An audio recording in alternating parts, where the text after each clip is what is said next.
He showed me some of his poetry, and I remember being struck by the intensity of his feelings.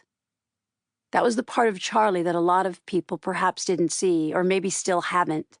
A more gentle, fragile, and emotional man than the cocky, combative persona he's projected publicly. Look back at his performance in Platoon. That didn't come out of nowhere. Emilio and I would often go over to the family house to have dinner or hang out on the weekends. I never really felt fully incorporated into their clan, but I'm sure that had much more to do with me than with them. I've seen his mother since and talked to her, and she had a totally different perspective of me than I would have thought.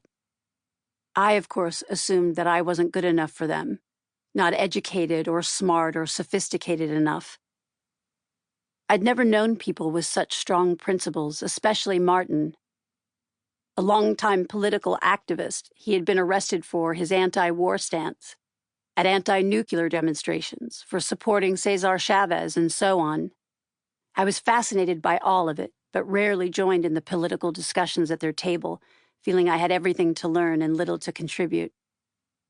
Emilio and his family were in a lot of ways a good influence on me. He hated cigarettes, so I gave them up.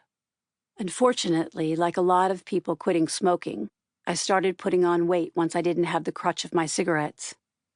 It became a problem in the summer of 1985 when I got cast in the movie One Crazy Summer, which required me to be in a bathing suit much of the time. We shot on the beach in Massachusetts, on Cape Cod and Nantucket. It was a dream setting for a truly wacky comedy with some very wild comedic actors, John Cusack, Curtis Armstrong, and the legendary William Hickey.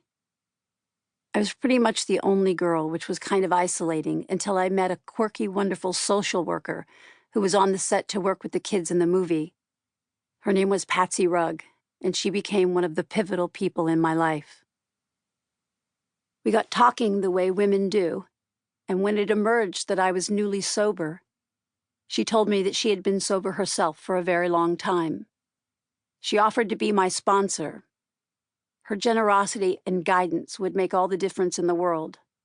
All of a sudden, I had a support system, someone I could count on. Patsy didn't have kids, but she certainly was a mother to me. But I was having serious food issues. I could barely bring myself to look in a mirror during the filming of One Crazy Summer because I hated what I saw and worried how it would translate on screen. I was also frightened. I was sure any director would find my shape unacceptable and I'd never get another part. This was very much on my mind when my new agent, Paula Wagner at CAA, told me I had landed an audition for a romantic comedy called About Last Night. We were still shooting One Crazy Summer. I had a head full of beachy braids when I went in to read for Debbie, the lead, and I had to explain to the director, Ed Zwick, that it wasn't my usual look. He hadn't yet cast the male lead, but Ed said he liked me for the part of Debbie, and we had a very good meeting. I was nervous, but excited about the prospect of my first major role in a big movie. The casting process seemed to move at a snail's pace, and I grew anxious waiting, especially after I learned that he'd hired my old pal Rob Lowe. It seemed like it made more sense to cast me now than ever, but a full month went by. Finally, Ed Zwick called. When I went in to see him at his office in L.A., my worst nightmare came true. He sat down and said, "You are really who I'd like to do this film, but you would have to promise me that you would lose weight." I'll never forget that moment as long as I live. I felt a combination of sick, pit-of-my-stomach mortification and raw panic.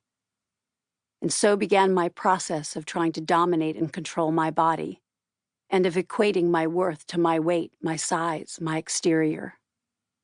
In fairness to Ed, I was not leading lady thin. I'm not tall, and I have a delicate frame, and I'd gained weight. Whether it was 15 pounds or 20, on me it was a lot. If I'd had better self-esteem, it easily could have been different. I could have simply said, "You know what, you're right, I gained a little bit of weight and I can lose that."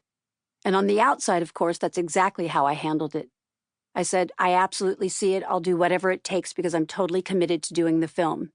And I was totally committed. I knew what it meant to have a big part in a studio film. one I rightly believed could. To keep listening to this audiobook for free, click the link in the description. It will take you to a free Audible trial where you can listen to this and many other books for free for 30 days.